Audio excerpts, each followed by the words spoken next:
جو فلسطین پر ہے۔ اسرائیل ایک توسیع پسند ریاست ہے، وہ صرف فلسطین پر اکتفا نہیں کرتا بلکہ لبنان کو بھی حاصل کرنا چاہتا ہے۔ لہٰذا ہمارے سامنے دو محرکات ہیں، ایک ایمانی اور دوسرا قومی۔ ہم قومی پہلو میں تمام لبنانیوں کے ساتھ شریک ہیں جبکہ ایمانی پہلو میں ممتاز ہیں، اور در حقیقت ہم مزاحمت کے طور پر ان دونوں پہلوؤں پر عمل کرتے ہیں۔ دنیا بھر کی مزاحمتوں کو دیکھیں، ان کی کامیابیاں آہستہ آہستہ حاصل ہوئی ہیں۔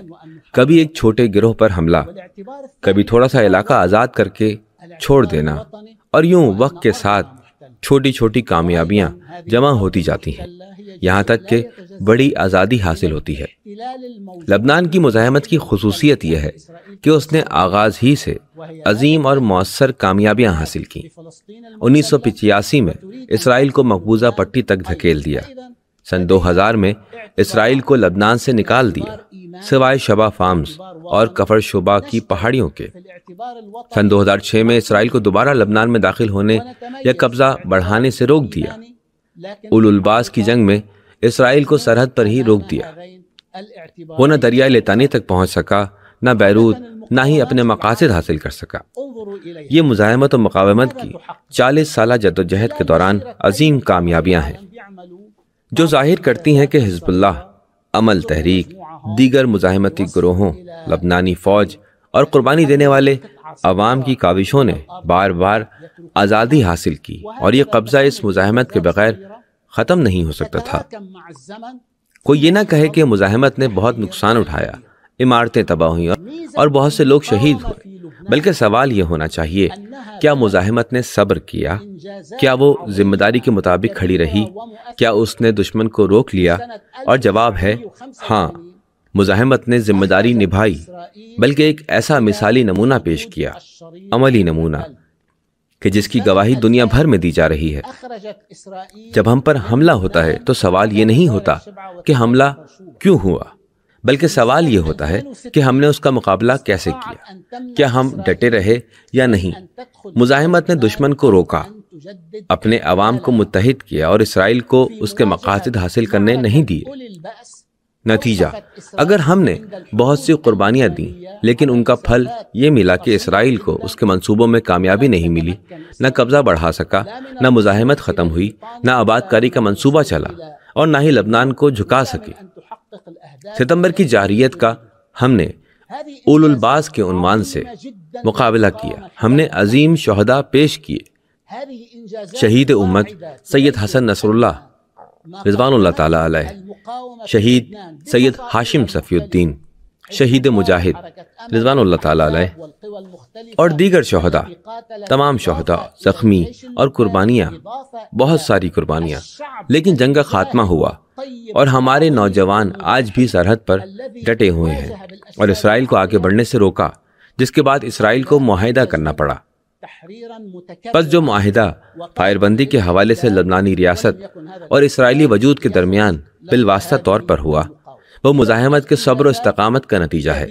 اگر مزاحمت نے استقامت نہ دکھائی ہوتی تو یہ معاہدہ نہ ہوتا۔ اگر مزاحمت ڈٹے نہ رہتی تو اسرائیل اپنے حملوں کو جاری رکھتا تاکہ اپنے اہداف مکمل طور پر حاصل کر سکے، لیکن مزاحمت کی یہی استقامت وہ رکاوٹ بن گئی جس نے یہ نتیجہ پیدا کیا۔ یہ پہلی بات۔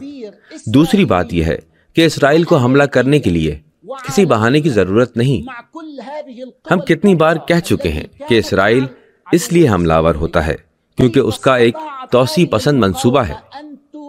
تو پھر اچھا، اگر ہم یہ بھی فرض کر لیں کہ اسرائیل کے پاس بہانہ ہے کہ حزب اللہ اس کے ساتھ لڑ رہی ہے، یا کہ حزب اللہ کے پاس اسلحہ ہے، یا کہ لبنانی مزاحمت کی مختلف شکلیں صہیونی آبادکاروں کو ڈرا رہی ہیں، تو بھی ہم نے ایک معاہدہ کیا ہے لبنانی ریاست کے طور پر اسرائیلی دشمن کے ساتھ۔ کیا یہ معاہدہ اس جارحیت کے خاتمے کا ذریعہ نہیں ہونا چاہیے؟ عموماً ایسے معاہدوں کا یہی مقصد ہوتا ہے۔ تو اب اسرائیل کے پاس کوئی بہانہ نہیں بچتا، لیکن اس کے باوجود معاہدے کو 5 ماہ گزرنے کے بعد بھی وہ روزانہ کی بنیاد پر حملے کر رہا ہے، حتیٰ کہ اس کے حملوں کی تعداد 2700 سے تجاوز کر گئی ہے۔ جن میں قتل، زخمی کرنا، زمین کی تباہی اور درختوں کو جلانا، اکھاڑ پھینکنا، فضائی نگرانی اور خشکی، سمندر اور فضا میں خلاف ورزیاں شامل ہیں۔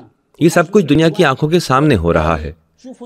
آج پوری دنیا کہتی ہے حزب اللہ نے معاہدے کی پابندی کی، لبنانی ریاست نے معاہدے کی پابندی کی، لیکن اسرائیل نے پابندی نہیں کی۔ یہ سب دنیا کے سامنے ہے، اور پھر اسرائیل کہتا ہے کہ وہ معاہدے کی پابندی کر رہا ہے، اور وہ صرف دوسری طرف کے خلاف ورزیوں کا جواب دے رہا ہے۔ یہ بات بے معنی، بے اثر اور بے مقصد ہے۔ بہرحال پوری دنیا جانتی ہے اور دیکھ رہی ہے کہ حزب اللہ نے معاہدے پر مکمل عمل درآمد کیا ہے۔ لبنانی ریاست بھی دنیا کے سامنے کھڑے ہو کر کہہ سکتی ہے ہم نے معاہدے پر مکمل عمل کیا، لیکن اسرائیل نے عمل نہیں کیا۔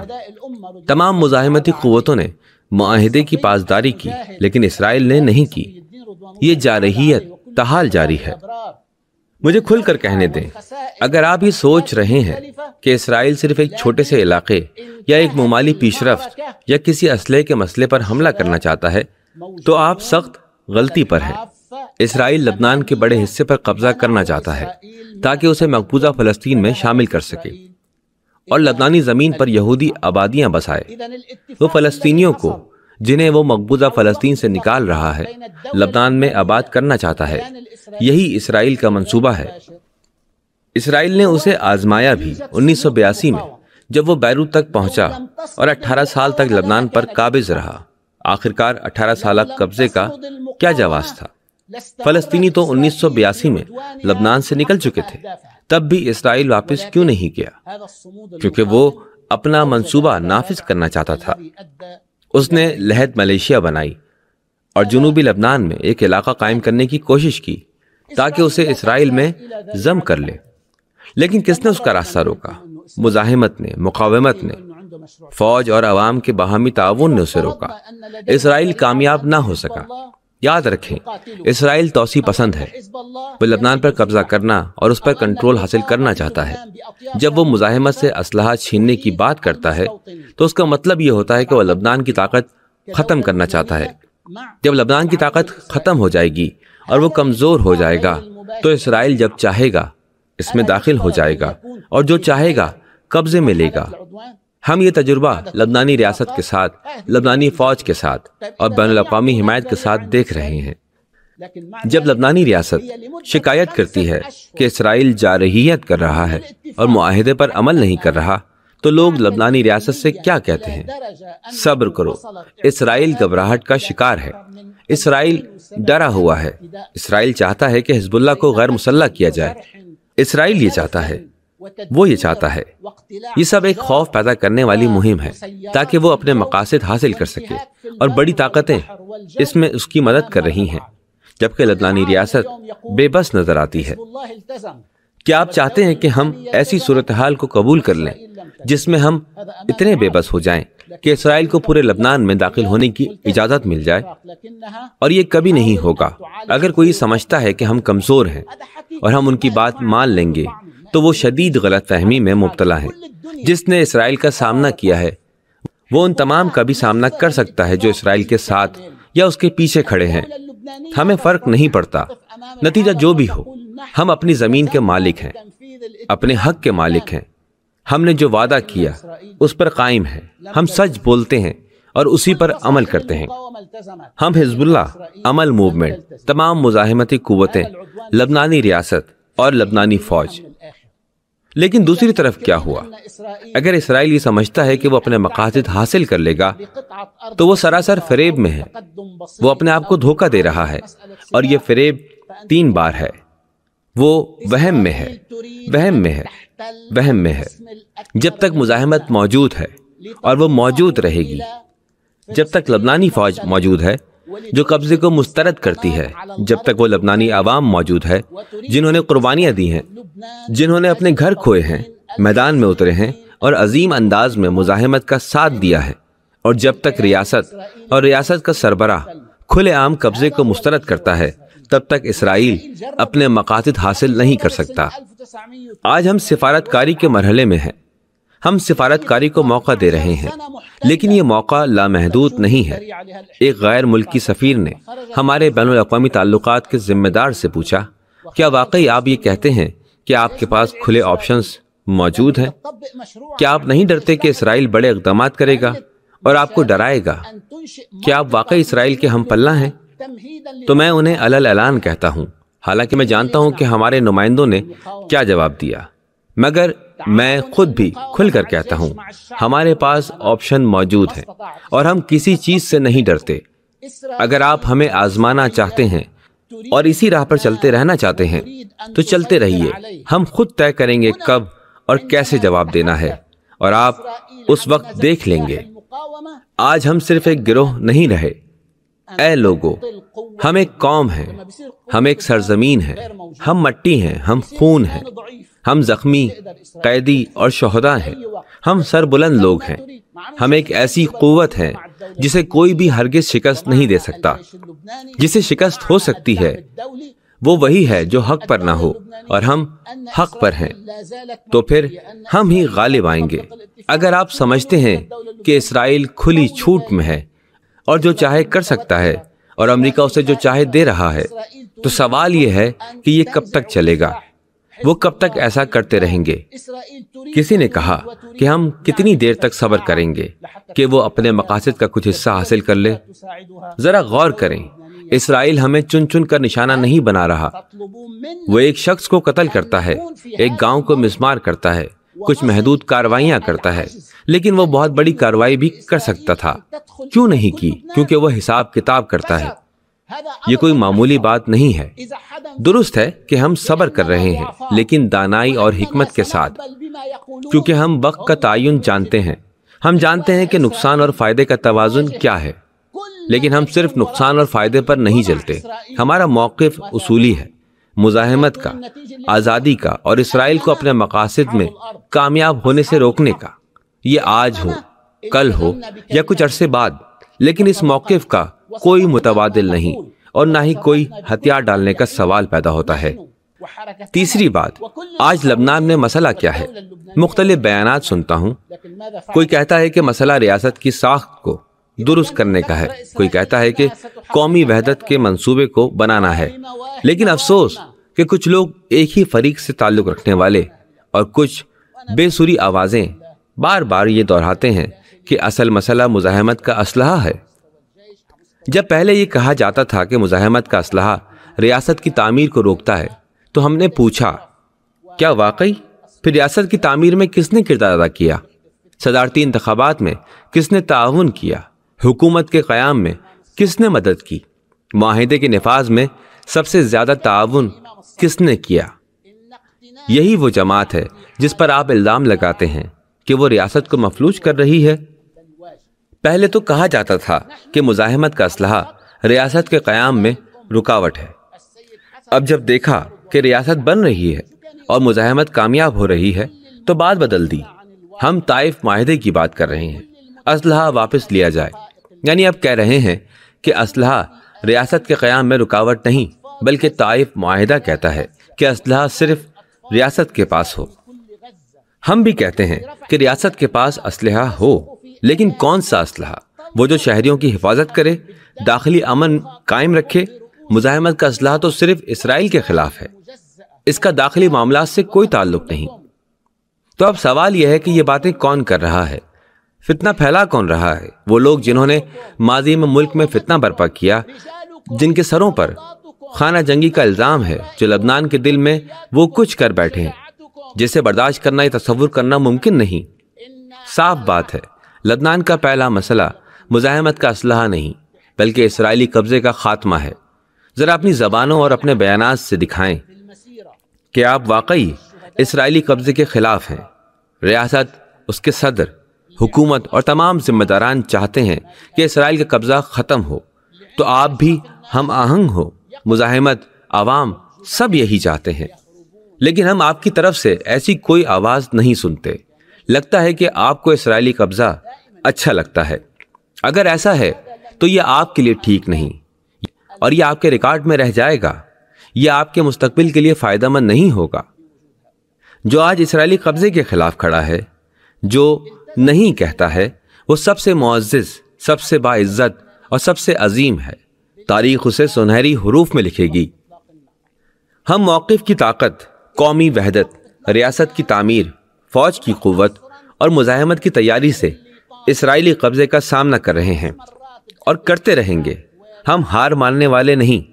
کوئی یہ نہ سمجھے کہ ہم کمزور ہیں، ہرگز نہیں۔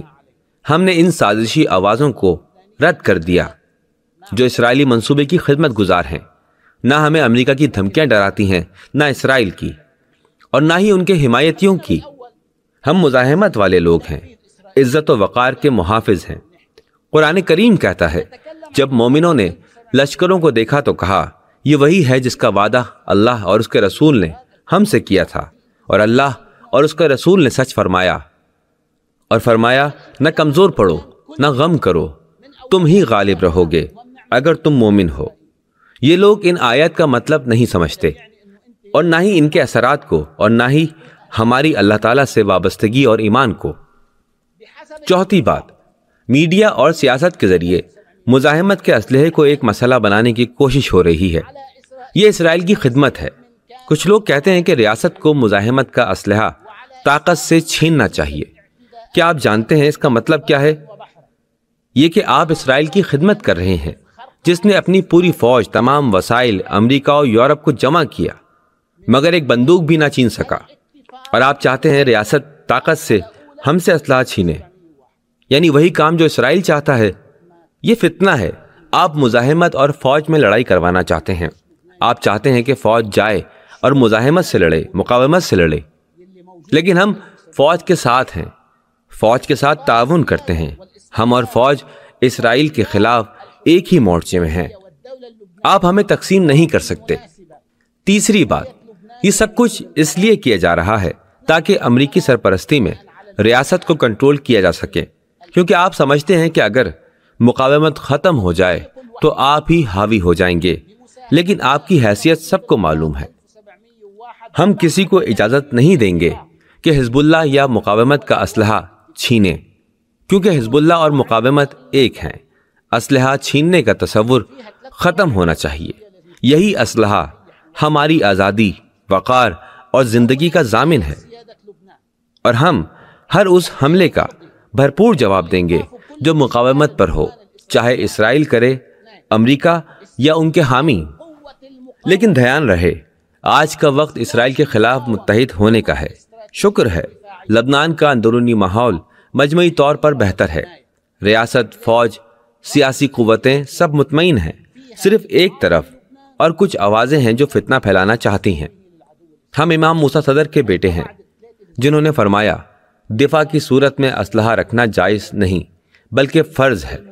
ہم شہداء کے قائد سید حسن نصر اللہ کے نقش قدم پر ہیں، جنہوں نے فرمایا، جو لوگ حقیقت سے منہ موڑتے ہیں ان کے کانوں میں غزہ کے بچوں اور عورتوں کی چیخیں گونجتی ہیں۔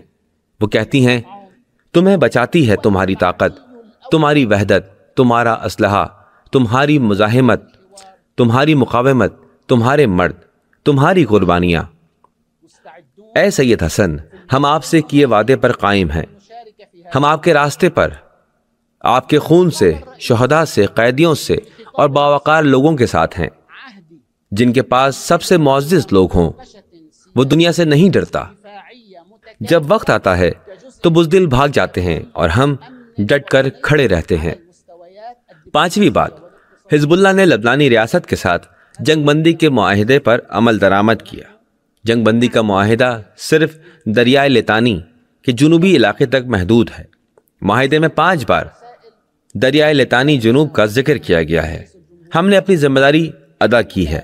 لبنانی ریاست نے بھی اپنی ذمہ داریاں ادا کی اور کر رہی ہے، لیکن اسرائیل نے اپنی ذمہ داریاں ادا نہیں کی۔ سب سے پہلے ہمیں اسرائیل کے اقدامات کا مشاہدہ کرنا چاہیے، پھر کسی بات پر بات چیت ہو سکتی ہے۔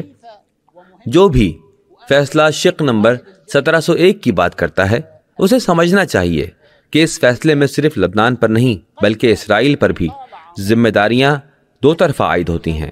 اگر ہم لبنان کی تمام ذمہ داریاں پوری کریں اور اسرائیل اپنی ذمہ داریوں کو نہ مانے تو یہ کیسا انصاف ہے؟ اس کا مطلب کیا ہے کہ ہم اسرائیل کو اپنے مقاصد حاصل کرنے کے لیے موقع دے رہے ہیں، حالانکہ وہ اپنی طرف سے کوئی ذمہ داری پوری نہیں کر رہا۔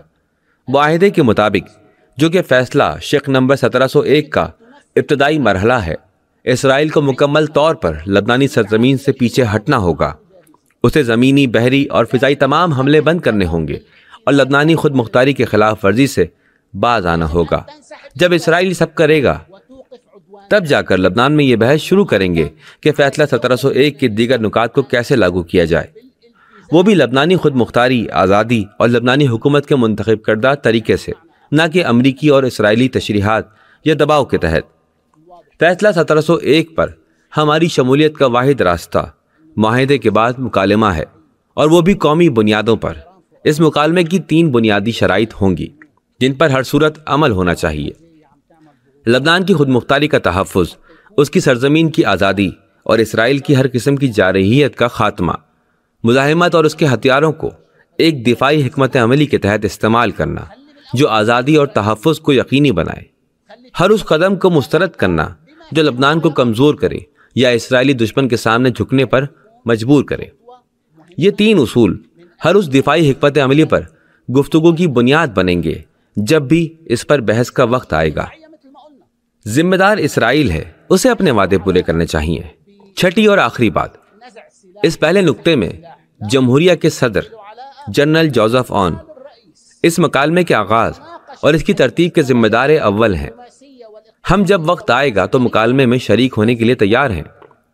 صدر جمہوریہ نے حلف برداری کے وقت کیا کہا تھا؟ میری ذمہ داری ہے کہ میں قومی سلامتی کی جامع حکمت عملی پر سفارتی، اقتصادی اور عسکری سطح پر سیاسی و دفاعی مکالمہ شروع کروں۔ یہ صدر کا وعدہ ہے اور ہم اس وعدے کے نفاذ کے حق میں ہیں۔ اب تک ہمارے اور صدر کے درمیان دریائے لتانی جنوب کے علاقے میں معاہدے کے نفاذ سے متعلق پیغامات کا تبادلہ ہوا ہے، جو کہ مثبت رہا ہے اور آئندہ بھی جاری رہے گا۔ لبنانی فوج کے ساتھ بھی مسلسل اور اہم رابطے موجود ہیں۔ گزشتہ روز لبنانی فوج کے سربراہ جنرل ہیکل نے ایک اہم گفتگو میں واضح کیا کہ حزب اللہ اور تمام مزاحمتی گروہوں کے ساتھ تعاون نہایت اعلیٰ سطح پر ہے، لہذا اصل مسئلہ اسرائیل ہے۔ ہم سمجھتے ہیں کہ اسرائیل ہی اصل ذمہ دار ہے اور اسے اب اپنی ذمہ داریاں پوری کرنی چاہیے۔ ہم مکالمے کے لیے تیار ہیں، مگر قبضے اور جارحیت کے دباؤ میں ہرگز نہیں۔ جب ہمیں مکالمے کے لیے بلایا جائے گا ہم تیار ہوں گے، لیکن قابض اسرائیل کے دباؤ یا اس کی جارحیت کے سائے میں نہیں۔ اسرائیل کو پہلے پیچھے ہٹنا ہوگا، اپنی جارحیت ختم کرنا ہوگی۔ اسی طرح لبنانی ریاست کو تعمیر نو کے وعدے پر عمل درآمد شروع کرنا ہوگا۔ سیدھی بات ہے، کیا آپ توقع رکھتے ہیں کہ ہم دفاعی حکمت عملی پر اس وقت گفتگو کریں جب ہمارے سروں پر اسرائیلی طیارے منڈلا رہے ہوں، جب جنوبی علاقہ زیر قبضہ ہو؟ تو اب میں سیدھی بات کہوں، کیا آپ توقع رکھتے ہیں کہ ہم دفاعی حکمت عملی پر اس وقت گفتگو کریں جب ہمارے سروں پر اسرائیلی طیارے منڈلا رہے ہوں، جب جنوبی علاقہ زیر قبضہ ہو اور امریکہ دباؤ ڈال رہا ہو؟ کہ یہ گفتگو اس کے مطالبات کے مطابق ہو؟ یہ گفتگو نہیں، یہ تو ہتھیار ڈالنا ہوگا، یہ ان کے سامنے جھکنا ہوگا۔ پہلے اسرائیل اپنی جارحیت بند کرے، خاص طور پر فضائی جارحیت، تبھی دفاعی حکمت عملی پر بات ممکن ہوگی۔ یہ حکمت عملی کسی ہتھیار کے خاتمے یا اس کی واپسی سے متعلق نہیں، جیسا کہ صدر جمہوریہ نے کہا۔ یہ ایک جامع دفاعی پالیسی کی بات ہے جس میں سفارتی، اقتصادی اور عسکری امور شامل ہیں۔ تب ہم دیکھیں گے کہ مزاحمت اس پالیسی میں کہاں جگہ پاتی ہے اور اس کا کردار کیا ہوگا۔ لبنان کی طاقت کو کیسے بڑھایا جائے گا، لبنانی فوج کو کیسے مضبوط بنایا جائے، مقاومت سے کیسے فائدہ اٹھایا جائے۔ یہی ہے لبنان کی دفاعی حکمت عملی۔ دباؤ میں آ کر ہم کبھی اس بات چیت کو نہیں مانیں گے۔ اور ایک بات یاد رکھیں، تعمیر نو کسی کا احسان نہیں۔ جب ہم کہتے ہیں کہ ریاست ذمہ دار ہے تو اس لیے کہ اس نے خود یہ وعدہ کیا تھا۔ صدر جمہوریہ جوزف آن نے حلف برداری کے وقت کہا تھا، میری ذمہ داری ہے کہ میں جنوبی لبنان، بقا، زاہیہ اور پورے ملک میں اسرائیلی جارحیت سے تباہ شدہ علاقوں کی شفاف طریقے سے تعمیر نو کراؤں۔ یہی صدر جمہوریہ کا وعدہ ہے۔ وزارتی بیان میں دوسرے پیراگراف میں واضح لکھا ہے، حکومت اسرائیلی دشمن کے تباہ کیے گئے علاقوں کی فوری تعمیر نو اور نقصانات کے ازالے کے لیے پرعزم ہے۔ تو پھر اب تک تعمیر نو پر کوئی پیش رفت کیوں نہیں؟ میں حکومت لبنان سے مطالبہ کرتا ہوں کہ وہ جلد از جلد اس نقطے کو اپنی ترجیحات میں شامل کریں اور ایک واضح منصوبہ مرتب کریں تاکہ وہ اپنے وعدے اور ذمہ داری کو پورا کریں۔ اور کوئی بھی یہ قبول نہیں کرے گا کہ ریاست صرف لینا چاہے اور دینا نہیں چاہے۔ دنیا لین دین کا نام ہے۔ ریاست کو حقوق بھی حاصل ہیں مگر اس پر فرائض بھی عائد ہوتے ہیں۔ اگر ریاست لوگوں کی سلامتی اور خدمات کی فراہمی کی ذمہ دار ہے تو اسے یہ بھی یقینی بنانا ہوگا کہ شہری اطمینان سے زندگی گزار سکیں۔ میں ایک اور بات واضح کرنا چاہتا ہوں، ہم دفاعی حکمت عملی کی تفصیلات پر میڈیا میں گفتگو نہیں کریں گے، نہ ہم اس کے فریم ورک سے پہلے کوئی حتمی موقف اپنائیں گے، نہ ہی اس پر کوئی وقتی حد مقرر کریں گے۔ یہ سب کچھ وقت کے ساتھ اور مکالمے کے دوران ہی طے ہوگا۔ شکر ہے کہ صدر جمہوریہ اس بات کو سمجھتے ہیں اور سنجیدہ مکالمہ چاہتے ہیں، جس کے لیے کچھ ابتدائی شرائط ضروری ہیں۔ جو کوئی دفاعی حکمت عملی پر رائے دینا چاہے دے سکتا ہے، اس کا حق ہے، لیکن حزب اللہ اس معاملے پر میڈیا میں بات نہیں کرے گی۔ ہم اس وقت بات کریں گے جب مکالمے کی میز سجے گی۔ لیکن یہ مکالمہ کب ہوگا؟ حزب اللہ نے معاہدے کے تحت اپنی تمام ذمہ داریاں پوری کر دی ہیں۔ اب اسرائیل کو اپنی ذمہ داریاں پوری کرنی ہیں، اور ہماری ریاست کو بھی۔ کیا ہماری ریاست کہہ سکتی ہے کہ اس نے سب کچھ پورا کر لیا؟ نہیں، ریاست نے اب تک اپنی ذمہ داریاں پوری نہیں کی۔ وہ معاہدے کی پابند ہے۔ وہ یہ نہیں کہہ سکتی کہ وہ کچھ نہیں کر سکتی۔ اگر آپ کہتے ہیں کہ سفارتکاری سے ہم مقاصد حاصل کر لیں گے تو پھر امریکہ پر دباؤ ڈالیں اور کہیں اب بہت ہوا، ہم مزید اس طرح نہیں چل سکتے۔ امریکیوں کی ہر بات پر سر جھکا کر جی حضور کہنا بند کریں، مضبوطی سے ڈٹ کر کھڑے ہوں۔ ہم آپ کے ساتھ ہیں، آپ کی عوام آپ کے ساتھ ہے۔ اگر لبنانی ریاست یہ فیصلہ کرے کہ وہ اسرائیل کو طاقت کے ذریعے نکالنا چاہتی ہے اور جنگ کے لیے تیار ہے تو ہم مزاحمت کے طور پر لبنانی فوج کے ساتھ سرحد پر لڑنے کے لیے تیار ہیں، خواہ اس کی جو بھی قیمت ہو۔ خدا کی قسم، اگر آپ یہ فیصلہ کریں تو اسرائیل نکل جائے گا، امریکہ اور اسرائیل بھی مجبور ہوں گے، لیکن یہ فیصلہ آپ کا ہوگا۔ اور آپ ہمیں مزید کچھ دینے کا نہ کہیں، ہم نے آپ کو سب کچھ دے دیا، معاہدے پر عمل کیا۔ اب آپ مرحلہ دوم کی بات کرتے ہیں۔ پہلے مرحلہ اول مکمل کریں، اپنی ذمہ داریاں نبھائیں۔ ان لوگوں سے کہیں جو آپ پر دباؤ ڈال رہے ہیں کہ ہم اگلے مرحلے میں تب جائیں گے جب پہلا مرحلہ مکمل ہوگا، جس میں اسرائیل کی وابستگی، اس کا انخلا، جارحیت کا خاتمہ اور سنجیدہ تعمیر نو شامل ہے۔ وہ ہمیں دھمکاتے ہیں، تعمیر نو کو اسلحے سے جوڑتے ہیں۔ نہیں، ہم اسلحے کو تعمیر نو سے ہرگز نہیں جوڑتے۔ پہلے جا کر تعمیر نو مکمل کریں، پھر آئیں اور ہم سے دفاعی حکمت عملی پر بات کریں۔ میں اس موقع پر 3 یا 4 نکات کا ذکر بھی کرنا چاہتا ہوں۔ اول، ہم امریکی سرپرستی کو مکمل طور پر مسترد کرتے ہیں۔ ہمیں علم ہے کہ امریکہ لبنان میں ہاتھ بڑھا رہا ہے، سفارت خانے کے ایجنڈوں کو استعمال کر رہا ہے، مختلف طریقوں سے حمایت دے رہا ہے، مختلف انداز سے دھونس اور دھمکی جما رہا ہے، اور چھوٹی بڑی ہر بات میں مداخلت کر رہا ہے۔ لیکن انہیں یہ معلوم ہونا چاہیے کہ لبنان امریکی سرپرستی میں نہیں چل سکتا۔ ہمارے لیے امریکہ سب سے بڑا شیطان ہے، اور وہ اسرائیل کی سرپرستی کرتا ہے، جو ایک سرطانی جرثومہ ہے جسے صرف لبنان سے نہیں بلکہ پورے خطے سے اکھاڑ پھینکنا چاہیے۔ اللہ امام خمینی رحمۃ اللہ علیہ پر رحمت فرمائے، جنہوں نے امریکہ کو شیطان الاکبر اور اسرائیل کو سرطانی جرثومہ قرار دیا۔ درست فرمایا انہوں نے۔ ہم دیکھتے ہیں کہ دنیا کی مصیبتوں کا سرچشمہ امریکہ اور اسرائیل ہے۔ اسرائیل کا خاتمہ ضروری ہے، اور امریکہ کو چاہیے کہ وہ لبنانی عوام کی خود مختاری کا احترام کرے اور اپنی حد میں رہے۔ نمبر 2، ہم بلدیاتی انتخابات کے لیے پرجوش ہیں اور ان میں حصہ لینا چاہتے ہیں۔ اگر آپ نے غور کیا ہو تو ہم ہر اس کام کی حمایت کرتے ہیں جو ملک کی تعمیر و ترقی میں مددگار ہو۔ الحمدللہ، ہم حزب اللہ اور تحریک عمل کے درمیان مکمل ہم آہنگی ہے، اور تعاون کے ساتھ قبیلوں، خاندانوں، جماعتوں اور سیاسی قوتوں کے ساتھ مل کر بلدیاتی انتخابات میں حصہ لیں گے۔ اور اگر کسی گاؤں میں اتفاق رائے سے تزکیہ ممکن ہو تو یہ اچھا ہے، تاکہ لوگوں کے درمیان جھگڑے نہ ہوں۔ اس میں کوئی وجہ نہیں کہ مسائل پیدا کیے جائیں۔ ہمارا مقصد صرف خدمت ہے۔ انشاءاللہ کچھ لوگ تنقید کرتے ہیں کہ آپ تزکیہ کیوں کرتے ہیں؟ آخر آپ چاہتے کیا ہیں؟ مسائل یا اتفاق؟ اس لیے ہم اسی راہ پر آگے بڑھ رہے ہیں اور اللہ کا شکر ہے کہ سب کچھ صحیح سمت میں جا رہا ہے۔ ہم چاہتے ہیں کہ انتخابات اپنے مقررہ وقت پر ہوں۔ تیسری بات، المجلس الاسلامی عشی الاعلیٰ اس ملک میں عزت و وقار کی علامت ہے، جسے امام موسیٰ صدر خدا انہیں بخیر و عافیت واپس لوٹائے انہوں نے قائم کیا تھا۔ آج اس کے نائب صدر علامہ شیخ علی خطیب عظیم قومی موقف رکھتے ہیں۔ وہ قومی وحدت کے داعی ہیں اور وہ طائفہ فرقے کے مسائل کو وطن کے مسائل کا حصہ سمجھتے ہیں۔ وہ مزاحمت اور اس کے اسٹریٹجک منصوبوں کے حامی ہیں جو لبنان کے مفاد میں ہے۔ جو لوگ نائب صدر یا مجلس پر جھوٹے الزامات لگا کر ان کی کردار کشی کرتے ہیں وہ فتنہ پرور ہیں اور ان کے خلاف لبنانی ریاست کو کارروائی کرنی چاہیے۔